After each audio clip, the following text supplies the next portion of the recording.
Live from WRAL News Headquarters in Raleigh, your number one source for local news. WRAL News, coverage you can count on. Remembering President Jimmy Carter, everything from flowers and candles to peanuts are piling up at the Carter Center in Atlanta. What we know about funeral plans for America's longest living president. And no need to travel to New York to ring in the year. First Night Raleigh is taking shape. We'll take you live to Fayetteville Street, where crews are setting up for the big party right now. An advocate for the least among us, a champion for peace. Just a few ways former President Carter is being remembered. His official state funeral in Washington, D.C. will be held on January 9th. Good afternoon, everyone. I'm Ken Smith. And I'm Renee Chu. Thanks for joining us. Former President Carter died Sunday at the age of 100. President Biden ordered flags at half-staff until January 28th. NBC's Priya Sridhar shares additional details about how the former president will be remembered. And today we're learning new details about the funeral arrangements for former President Jimmy Carter, who passed away on Sunday afternoon in Plains, Georgia. We know now that his funeral service in Washington, D.C. will be taking place on January 9th. President Biden has also declared that a national day of mourning. And we know that between now and then, his body will be coming from Plains, Georgia, here to the Carter Center, where there will be a service and also a public observance for anyone who wants to come out and honor his legacy and remember him. Since the news was announced, we have seen people coming from across Atlanta to the Carter Center, putting flowers and candles outside of the Carter Center sign. The Carter Center did say that in lieu of flowers, President Carter wanted anyone who wanted to honor his memory to do so by doing acts of humanity. Of course, President Carter, in addition to his legacy from the White House and the governor's mansion, is also remembered as a devoted husband and father. He is survived by his 4 children, 11 grandchildren, and 14 great-grandchildren. Of course, we are expected to get more details regarding the memorials that will be taking place and the funeral logistics later today. Back to you.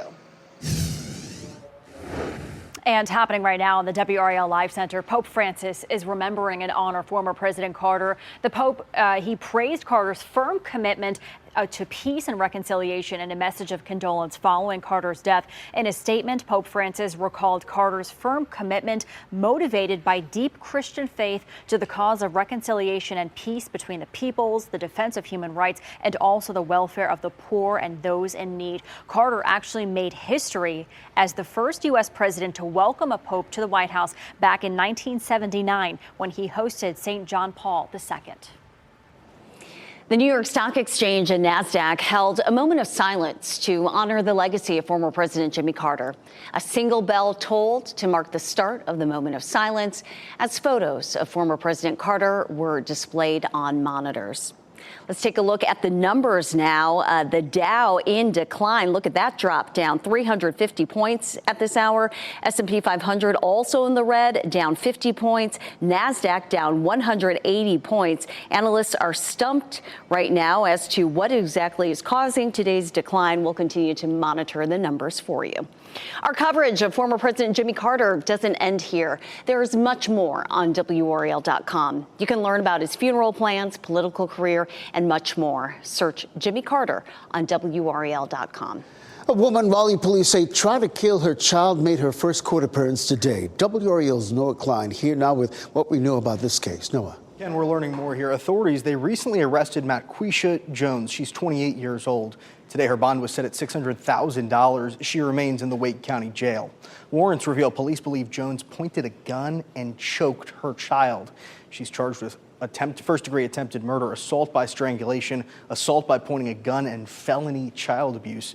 The warrant said she's responsible for, quote, a multitude of physical, psychological, and emotional instances of abuse, causing the victim to have long-term post-traumatic stress. Raleigh police have previously arrested Jones several times, including on charges of armed robbery, making a false report to police, and communicating threats. Her next court appearance is set for January 21st. No thanks. A woman charged with killing her daughter in Harnett County is being held without bond. Deputies were called to a home on Rainmaker Street near Linden Saturday afternoon. When deputies arrived, they found 23-year-old Tiffany Crosby dead in a car in that driveway. The sheriff's office says Crosby and her mother, Victoria Crosby, got into a fight. Deputies say Victoria Crosby shot and killed her daughter.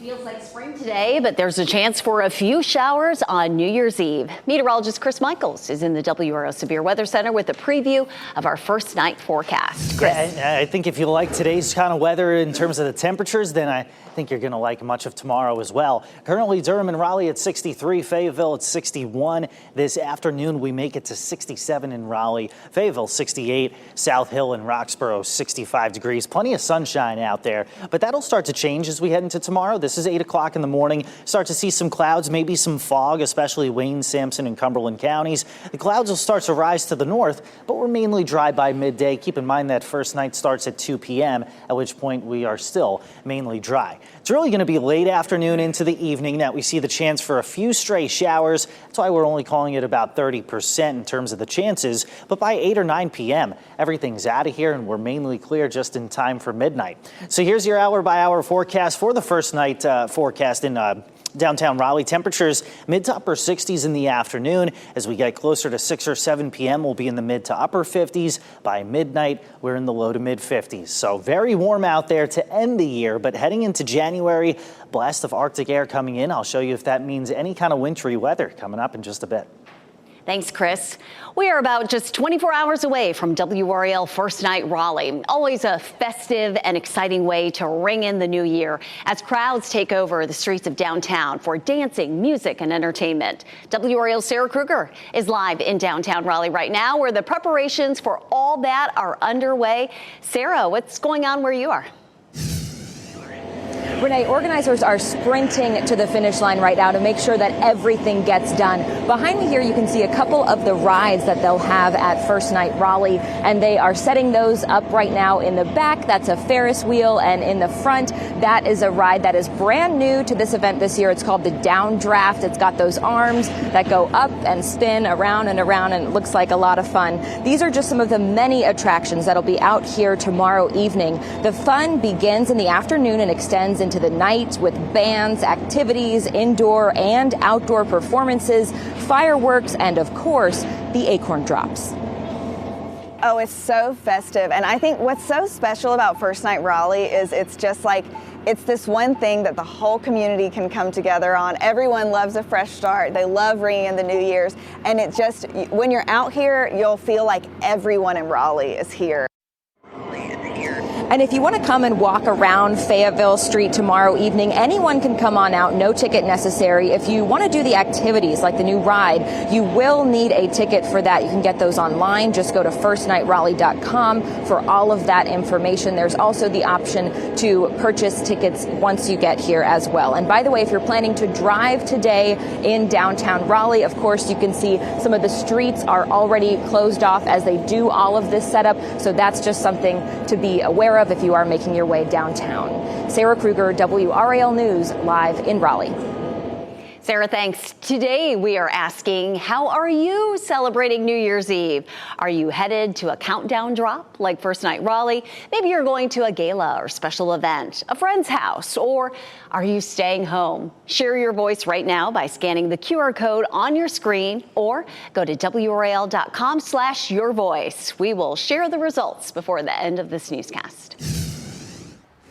And happening right now in the WRAL Live Center, still a major mess on I-40 westbound in Durham. Take a look at this. This is a live picture of a crash that we first reported about 9 o'clock this morning. A pickup truck and a tractor trailer collided, causing the tractor trailer to go across over the embankment down into a creek. This is I-40 at Fayetteville Road in Durham. It happened about 8 o'clock this morning. Both drivers, the driver of the pickup and the driver of the tractor tractor trailer. They were taken to the hospital. They are okay. They just had some minor injuries. But you can see this picture here. The right 3 lanes are still shut down. They have been trying to get the tractor trailer out of the creek. It went all the way down the embankment. So that pickup truck has been taken away since, but they are still working to get that out. Again, both drivers are okay. A good alternate route for you to avoid this is Highway 55.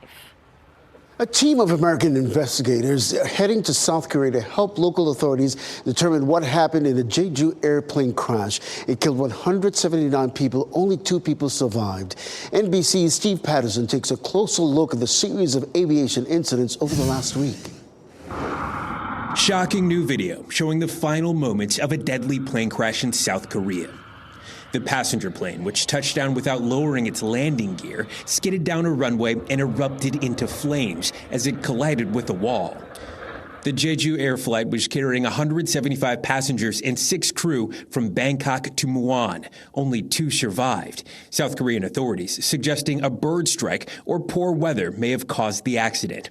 Although former FAA and NTSB investigator Jeff Guzzetti says that does not appear to add up. Bird strikes don't bring down airplanes like this, nor do they prevent landing gear from extending. Emotions running high as passenger names were read to waiting family members. This distraught father saying his daughter was almost home. South Korea now observing a week of mourning. This accident just one of a string of aviation incidents in the last week. A KLM flight heading to Amsterdam was forced to make an emergency landing in Norway this weekend after what police called a hydraulic failure. While an Air Canada Express flight 2259 caught fire while landing in Halifax. And on Christmas Day, an Azerbaijan Airlines flight crashed in Kazakhstan. The president of Azerbaijan now blaming Russia for accidentally shooting down the plane, killing 38 people. Russian President Putin apologized for the crash, but stopped short of admitting fault. And that was Steve Patterson reporting. Well, this morning, a federal appeals court upheld the verdict that found President-elect Donald Trump guilty of sexually abusing writer E. Jean Carroll. The court also denied Trump's request for a new trial.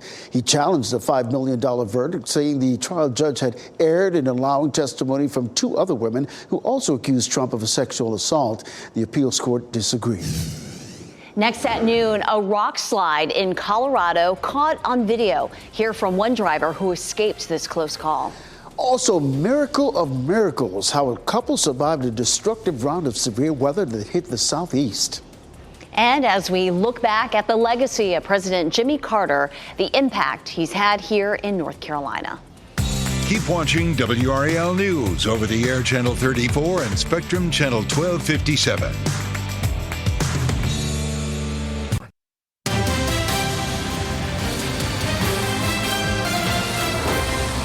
A major highway in Colorado is closed after a rock slide, and it was all caught on camera. Yep, we got a major incident here, guys. A couple was about to turn onto the road when the mountain began to give way. Sierra Wright recorded while Quinn Rasmussen got out to help direct traffic until authorities got there. Rasmussen does contract work with the state. Both were amazed by the risks some drivers took. Even while he was directing traffic, there was multiple vehicles that swerved around the police and him to go through it while it was actively falling. Fortunately, no one was injured. The roads will remain closed for a few days until DOT crews can remove the debris and stabilize the area. In 2024, we witnessed multiple once-in-a-century climate events, including a summer of deadly heat and back-to-back hurricanes Helene and Milton. The Today Show's Al Roker takes a look back at a year in climate. 2 deadly storms making landfall only 2 weeks apart. Hurricanes Helene and Milton, leaving a trail of historic destruction across Florida and the Southeast. Helene not only bringing hurricane-force winds to the region, but also a historic storm surge. On September 26th, Hurricane Helene makes landfall near Perry, Florida, inundating areas with record-breaking rainfall, more than a foot in some locations, including the mountains of North Carolina. Catastrophic damage caused by the intense flooding leaves more than 200 people dead. Helene, now the 4th deadliest storm in modern history. Additional emergency search and rescue teams race in. Entire towns cut off from communication. No power and water for weeks. Then 2 weeks later, Hurricane Milton took aim at nearly the same location, Florida's hard-hit west coast. A climate change-fueled storm, Milton intensified from a Category 1 to a Category 5 in just 24 hours, making it the fastest case of extreme rapid intensification ever in the Atlantic. The storm spawning a record-breaking 54 tornadoes, including a rare EF3 tornado. Those devastated by Helene and Milton are still recovering from the catastrophic damage to their homes and infrastructure. The dollar amount of these storms is still being tallied and is expected to be a staggering $50 billion each. But in the toughest of times, communities came together to help their neighbors. I got to see firsthand the power of human resilience. There you go. All right, do you need baby wipes or anything? New diapers. Keep us in your prayers. We're resilient. We will come back. It's just going to take a while. Al Roker, NBC News. I want you to take a look at this video out of Mississippi. There isn't much left of Old Zion Baptist Church, but a couple who ran inside during a tornado escaped almost unscathed. They rode out the storm in the restroom. Once it was gone, this was all that was left of that building. The congregation plans to have a short prayer service Sunday morning and then relocate to another member's home for the regular Sunday worship service. Amazing. You still have time to help children in our community stay warm this winter. WRAL's Coats for the Children drive wraps up tomorrow. Scan the code on your screen right now to donate or go to WRAL.com/coats. You can also drop off a new or used coat at a participating Jiffy Lube location. You may have needed a jacket earlier this morning, but you certainly do not need it now. Not at all. Let's get over to meteorologist Chris Michaels in the WRAL Severe Weather Center tracking this mild day we're experiencing. It feels great out there, guys. Yeah, temperatures in the low to mid 60s, sunshine mixed with some of those high level clouds, a little bit of a breeze out of the west. Maybe take lunch outside on a day like today if you have the time to do that, because those kinds of days are numbered, certainly. Much colder air coming in. We'll talk about that in a little bit. Durham, Raleigh, Fayetteville, 66 to 68 degrees this afternoon. That's a good 10 to 12 degrees above average for this time of year. I expect more of the same heading into tomorrow. New Year's Eve, most of the day is dry, but Futurecast shows maybe a few showers coming in after 3 p.m. or so. Reason for that is because, number one, we're warm. Cold front takes that warm air, lifts it, and gets it to a point where you get some of these isolated showers. So, no, not everybody's seeing rain. About 30% of the area does so up until about 7 p.m. And then after that, the front pushes through, and we're on the dry side of things. That is fantastic news for any kind of the late night celebrations going on for your New Year's Eve. So 3 p.m. we'll call it a 30% chance. Temperatures mid to upper 60s. 7 p.m. we're in the upper 50s. And then by 11 p.m. we'll be in the low to mid 50s. After that is when the colder air really starts to come in, but it's a gradual kind of process. So we settle into it New Year's Day, Thursday and Friday, kind of typical in terms of temperatures, and then Saturday and Sunday, lows in the 20s, highs in the 40s. By Sunday into next Monday, there's a storm system coming in. Now, there's two ways this could play out. If it's slightly farther to the north, it would draw in some warmer air, and we'd just be looking at rain late next Sunday into next Monday. Second scenario would be it coming a little bit farther to the south, meaning it would have some cold air to play with, and we could wind up seeing some wintry stuff. Again, that's about 6 to 7 days away. In terms of any kind of snow chances, this is a product that we have exclusively here at WRAL. It looks at the chance for an inch of snow or more within the next 7 days. 5% here. That's a little bit higher as you were to go to the mountains. So for those of us who are kind of itching to see snow, I get it. It's been 1,065 days since the Triangle has seen any kind of measurable snow. Any chances beyond the weekend? There's a chance, and I say that very, very carefully, okay? Because colder air is likely heading into next week. That's one thing that's for sure. High temperatures could even be in the 30s as we get closer to the 9th and the 10th. but you guys know how it goes. A little too early to tell for sure, but it's a pattern worth watching, and it's one that we are watching right now on the homepage of WRAL.com. Let's just kind of take things one day at a time. Temperatures in the 60s today and tomorrow, so obviously not getting snow out of that. A few stray showers tomorrow afternoon. Then again, by Wednesday, New Year's Day, a lot of us take that day to reset. The weather is going to do the same, just kind of average temperatures. Beyond that, we start to cool things off a little more considerably, especially this weekend. We'll be in the 20s in the morning, 40s by the afternoon. North Carolina in a nutshell, 68 tomorrow afternoon, 28 Saturday morning. Well, we are hoping for snow, but we know what might happen. Maybe some wintry precipitation ends up being freezing rain, the worst kind. Yeah, well, coming up during our evening news, starting at 4, a kid's toy is recalled for a second time, and a popular mug could burn you. 5 on your side looks at some of the biggest recalls of the past month in our recall report coming up at 5.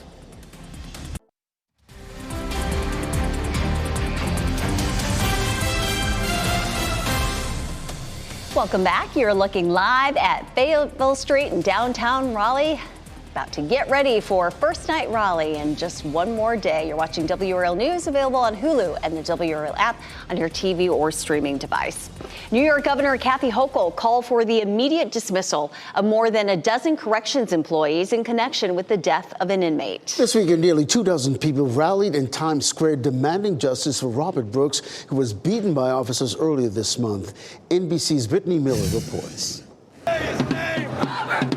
Community members with We the People NYC marched through Times Square Sunday, chanting the name Robert Brooks, a black inmate who was beat to death by New York State corrections officers. So we just want to see some accountability. This is the body camera video at the center of it all. We have to warn you, it's graphic and gruesome, so we've blurred parts of it. You see the 43-year-old in a medical exam room as several corrections officers relentlessly pound, hit, and kick him. Brooks is handcuffed with his hands behind his back. One officer picks him up by his neck.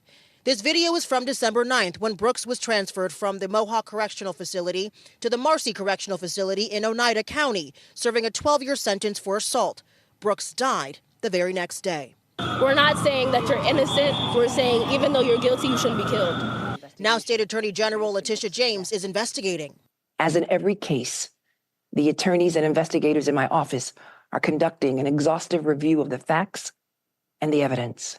She says the deadly beating was recorded in standby mode with no audio because officers didn't activate their body cameras. Meantime, Governor Kathy Hochul ordered the 14 staff members involved to be fired, saying there's zero tolerance for people who break the law, and she's committed to holding everyone accountable. So far, no charges have been filed against the prison employees. But the union for the corrections officers used the word reprehensible, calling the actions a disgrace to the profession, putting everyone inside their facilities at risk. This is an everyday thing that goes on in prison systems. You know what I mean? This case just got put on blast because they killed him. A Colorado man is scheduled to appear in court Thursday after police say he attacked a television reporter. Patrick Egan faces charges of assault, bias-motivated crimes, and harassment. Court documents say Egan followed the reporter for about 40 miles back to the news station, and at one point he yelled, "This is Trump's America now." The reporter, who is a Michigan native, believes he was targeted because of his Pacific Islander ethnicity. Officers say surveillance cameras at the station show Egan tackled the reporter and put him in a chokehold. Co-workers ran to his defense and aided him in the attack. Loving husband, faith leader, and civil rights advocate. Those who knew former President Carter are sharing fond memories of his service to others. Also, House Speaker Mike Johnson gains an endorsement to stay on the job, but will it be enough? As we hit your break, here are your winning lottery numbers.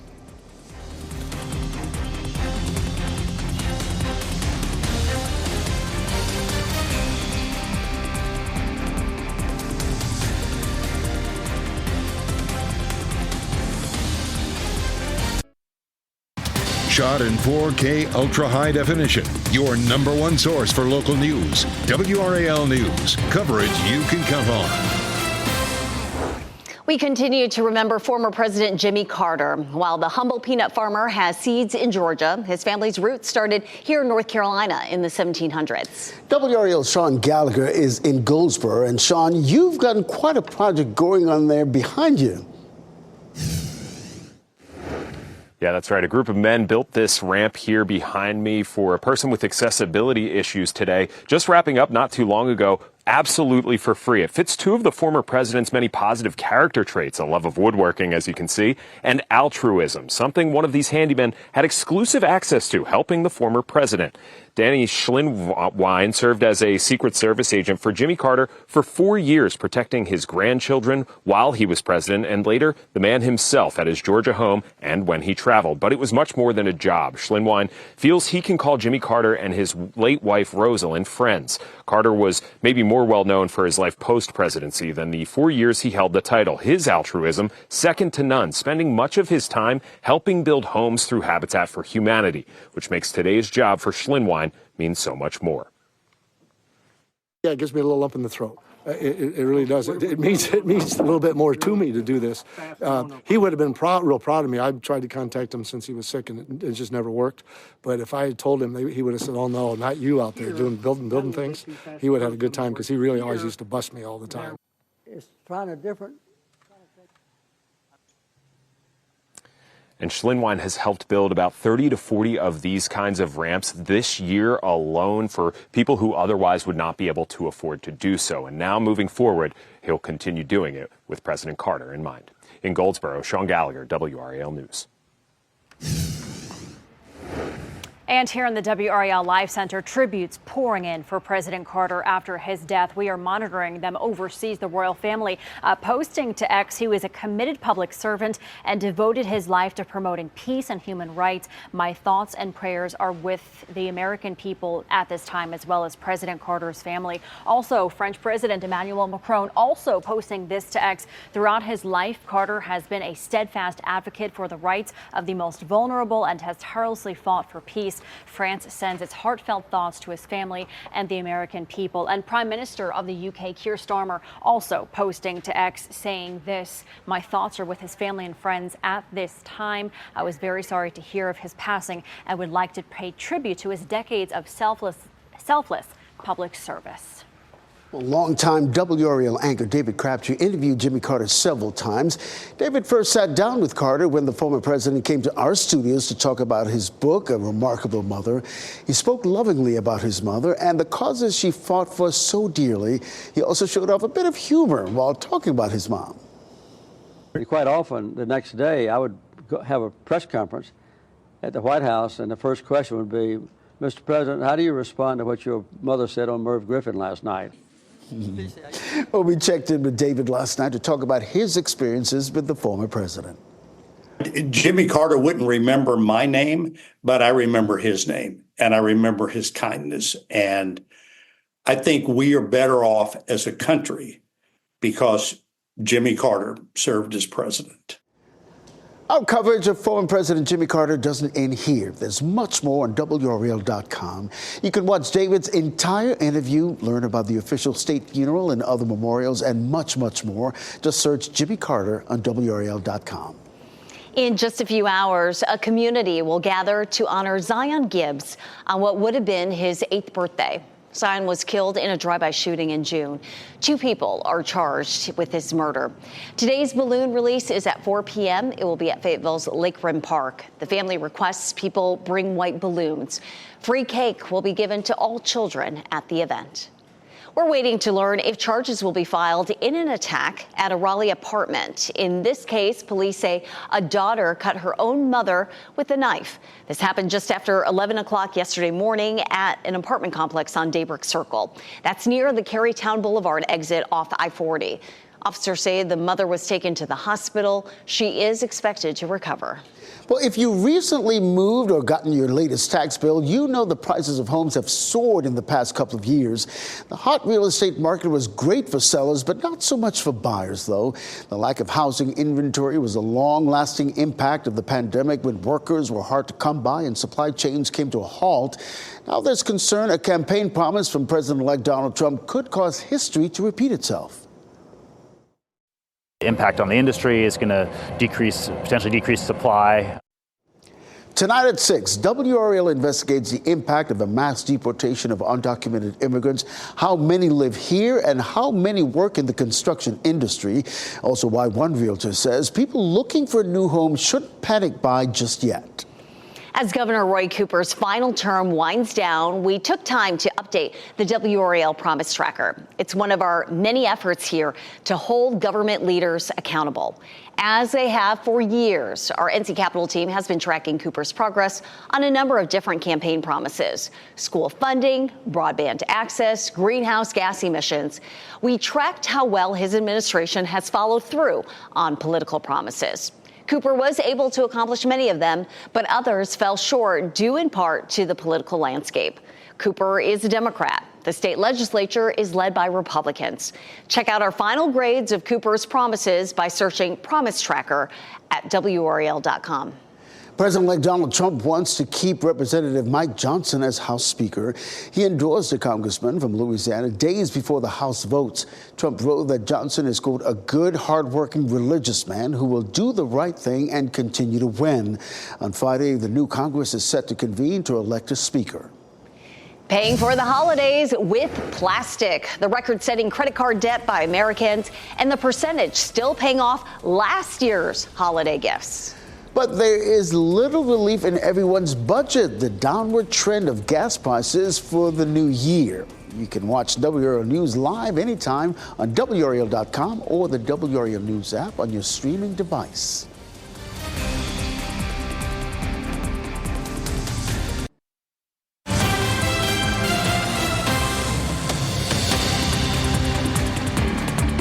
Happening right now in the WRAL Live Center, we're following some breaking news out of Hillsborough. There was a shooting early this morning. 2 teenagers were shot and killed. This is near the Cedarwood neighborhood in Hillsborough. Sky 5 is live over the scene, showing you this area that is taped off. A lot of police there right now. We know it was a 15-year-old girl and a 16-year-old boy. The Hillsborough Police Department says they are investigating this. We are working to get more. As soon as we have it, we'll bring it to you on air and online.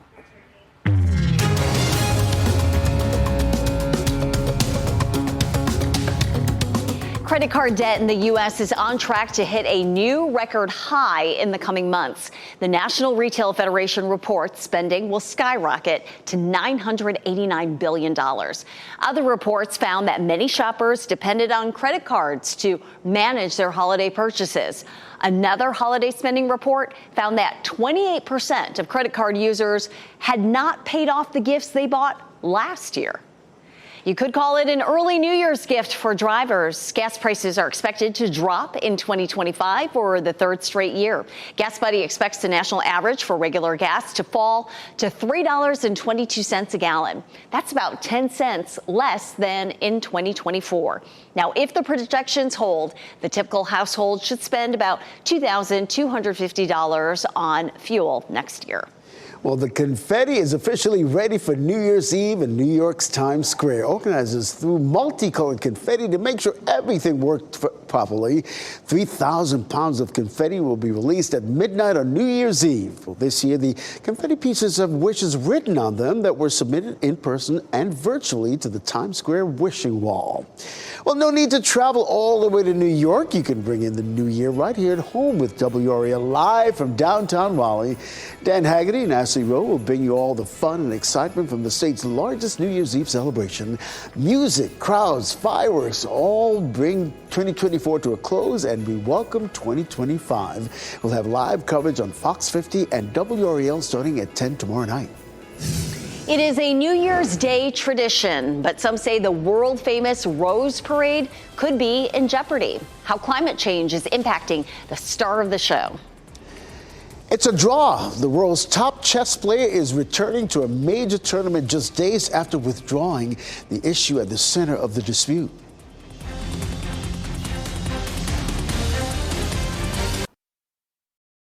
We're less than 48 hours away from the 136th Tournament of Roses Parade. For years, climate-conscious California has been working to electrify more of the event to reduce emissions. NBC's Chase Kane explains the big hurdle they haven't overcome: growing and shipping the roses. Pruning was once a predictable winter ritual at Rose Story Farm, but not anymore. We're starting early because, frankly, after the rain last week and the cold we've had, the roses just don't look good. Danielle Hahn and her family have been growing roses in Southern California for more than 25 years, and doing so successfully enough to earn attention from Martha Stewart. Now we have Danielle and her fantastic catalog of roses, and we can have instant gratification. Yes. But lately, it's gotten a lot tougher. 22, por ahí como 22, 21 años. Últimamente han habido cambios más diferentes que han mirado, y más este año. More frequent and extreme whiplash between hot and cold, wildfires, even mudslides, all evidence of climate change, all making it tougher for farmers. Does that make you think that the future of growing flowers is going to have to be in a greenhouse if the weather, if climate change is making it too unpredictable? It's possible. I don't want to think that way, because when you grow roses under glass, you cannot get the fragrance that we get out here. I mean, the difference between our roses and a rose that's grown in the greenhouse is the fragrance. Every rose that we grow is incredibly fragrant, and you can't get that under glass. The other option, grow roses somewhere else, which is what the world-famous Rose Parade started relying on decades ago. Rose Parade started, obviously, as a promotion for Southern California, that people on the East Coast can't grow roses and flowers, and it was a way to really be a booster for Southern California. Obviously, that's changed now. There's less flowers grown in the United States. Now, virtually all of the parade's roses are packed on planes and flown in from South America. We export about $1 billion a year. Alejandro Martinez represents rose growers in Ecuador who are also battling the effects of climate change. Warmer temperatures prompt rose bushes to grow more stems. You would say that's very good news, but not necessarily that's what happens, because you can actually breed a stem, but it may not bloom, okay? That's the effect of the warming part. That was Chase Kane reporting. You can watch the Rose Parade at 11 a.m. on New Year's Day right here on WRAL. Then keep it here for the Rose Bowl. The top-seeded Oregon Ducks take on the number 8-seeded Ohio State Buckeyes. The playoffs continue. Let's turn our attention now to meteorologist Chris Michaels in the WRAL Severe Weather Center. Beautiful day out there at the airport. It really is. Yeah, plenty of sunshine behind me, behind you there, Ken, and temperatures in the low to mid 60s. Can't beat it. You got a little bit of a breeze every now and then, but that actually makes things feel more comfortable out there. Just a few fair weather clouds, no harm with that. Temperatures a little bit above average by about 10 or 12 degrees today, but it is a nice day to get outside. Roxborough 65, Clinton, Goldsboro, and Fayetteville 68 degrees. High temperature in Raleigh at about 67. All of us pretty much within the same temperature range this afternoon. And again, a little bit of a breeze from time to time, not like what we saw yesterday. Our peak gusts yesterday were 30 to 50 miles per hour. Today, about 15 to 20 miles per hour. Then as we head into the evening, the wind will start to back off a bit and temperatures will start to cool off a bit. We're looking at Roxborough 39, Rocky Mount 41, Raleigh at 43, Durham and Southern Pines 42. First thing tomorrow morning, I will say you may see some patchy fog, especially in some of our southern counties heading into first thing tomorrow morning, with clouds gradually increasing as we head toward the middle of the day tomorrow. Here's 12 p.m. on New Year's Eve, and things look to be just fine, right? But we have a little bit of a front coming in our direction. After 3 or 4 p.m., I could see a few isolated showers. They'll start in our western counties, and then up until about 7 p.m. or so, they'll move east of the triangle. Not expecting severe weather, just some isolated showers. By midnight, we're nice and dry with a clear sky. Here's your first night forecast in downtown Raleigh. Temperatures will be in the 60s at the start of the event. Then as we head into the evening, mid to upper 50s, and midnight temperatures in the low to mid 50s. It'll take a little bit of time for some of that colder weather to catch up as we head into the new year. New Year's Day, pretty average temperatures. Will cool off a little bit Thursday and Friday, and then some even colder air starts to come in for the weekend. Lows in the 20s and highs in the 40s, while at the same time a storm system tries to come in out of the west. So you have that system and you have marginally cold air, which means that the location of this system is key. If it's a little bit farther to the north Sunday night into Monday, then we'd just be dealing with a miserable chilly rain. If it comes a little bit farther to the south, then a wintry mix would be in play for Sunday night into Monday. that may not be the only chance we have over the course of the next 2 weeks. This is looking at the 8 to 14 day temperature outlook from the Climate Prediction Center. Below average temperatures likely. We're talking about Arctic air in the second week of January, while at the same time the storm pattern may get a little bit active across the southern U.S. That does not mean that we have to go raiding the bread and milk aisles just yet, but we have to keep an eye on the pattern as we get toward the second week of January. That's all that means. Just want to give you a heads up. Temperatures in the 60s today and tomorrow. Again, tomorrow stands that chance for a few stray showers.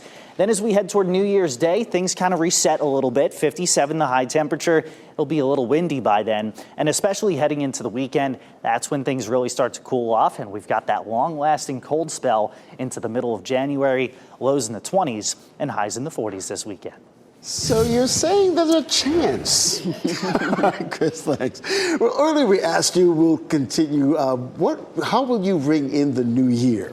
Yeah, so most of you said staying at home. 92% of you said staying at home is your option. And a few of you are doing the countdown drop or special event or maybe going to a friend's house. Interestingly, 92% are staying home. Yeah. Well, you know, I think the other question should be, are you going to stay up till midnight? Because I know my answer is no. Nope, not going to make it. All right. Well, it's a draw between the world's top chess player and the game's governing body. The agreement that allows Magnus Carlsen to defend his Blitz title.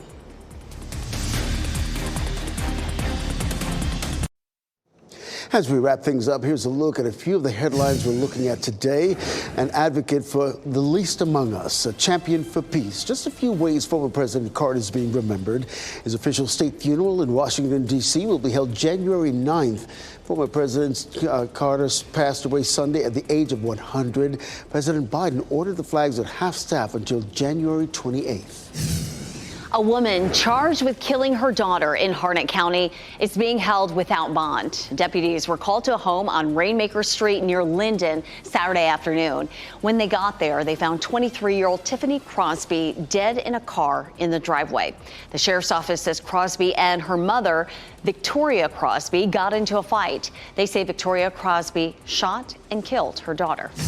This morning, Durham officers responded to a motor vehicle crash on I-40 East near the Fayetteville Road exit. This is video from Sky 5. Here you can see a pickup truck collided with a semi-truck. The semi-truck now in that embankment off to the side. Police say both drivers were transported to the hospitals. They are expected to survive. Now, the 3 right lanes of I-40 East are currently closed. The far left lane is open. The cause of that crash still remains under investigation. China's favorite animal symbol lit up the skies in Hong Kong over the weekend. The first ever drone show featuring 1,000 drones dancing around to form different looks of pandas. This show was part of a campaign to raise support and awareness of panda conservation. Panda mania is real in Hong Kong after Beijing gifted the region with a pair of giant pandas. Hong Kong now has 6 giant pandas. The world's #1 chess player is returning to a major competition today after withdrawing in protest. Magnus Carlsen quit the World Rapid and Blitz Chess Championships in New York Friday when he was told he could not continue playing while wearing jeans. He had already played a few rounds wearing a shirt, a blazer, and jeans when he was told he had breached dress code regulations. The International Chess Federation now says it will relax its dress code to allow for elegant minor deviations from its official list of acceptable attire. The top prize for the elite over-the-board competition is $90,000. Norovirus outbreaks surging across the U.S. Coming up today in our news starting at 4, what doctors want you to know ahead of New Year's Eve celebrations. My goodness, thinking about that chess player, I didn't know there was such a strict dress code for chess players, like maybe Wimbledon or you know, something like that. But yeah, learn something new every day. Yeah. Next on WRAL, your next local news update in 30 minutes. Well, you can get breaking news updates anytime with our WRAL News app. Have a great day.